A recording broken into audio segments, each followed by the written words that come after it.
Scammers in California stealing money from some of LA's poorest, according to authorities. Last week, they caught two men inserting cloned EBT cards into an ATM machine and withdrawing stacks of other people's money.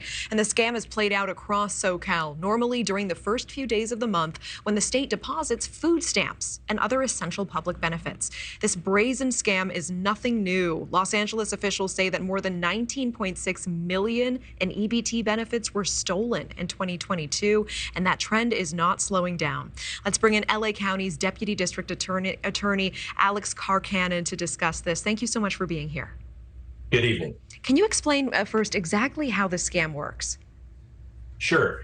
Essentially, if you ever go into a convenience store or a gas station, you'll see right there by where you're going to pay at the cash register, there's a little box where you put in your credit card. And what scammers will do is they put something called a skimmer right on top of that box. And when you swipe your card, it takes the magnetic information off of your card. And when you put in your PIN, it records that as well. They save that information and then they use it against you later. Do we know if the victims are reimbursed for the lost funds, or what happens? You know, this is all about EBT, which is the welfare benefits here in LA County. And the victims are reimbursed, but they're reimbursed eventually. And it's very difficult for some of these people. You know, sometimes 2, 4, 6 weeks goes by. And in that meantime, how do they pay the rent? You know, how do they eat? It's very difficult for them.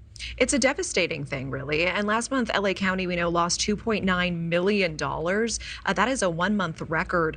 With so much money being stolen here, is the welfare department planning to improve or change how they deposit funds? You know, that's certainly one part that we're looking at. We're trying to improve the quality of the EBT cards, and frankly, they're a little bit outdated. They don't have chips. I don't know about you, but any credit card I have in my wallet has a chip. And so these EBT cards first need chips. Second, we'd like to move them on to the technology that uses the tap. And finally, if we can, we'd like to put welfare benefits on a direct deposit basis, getting rid of this problem altogether.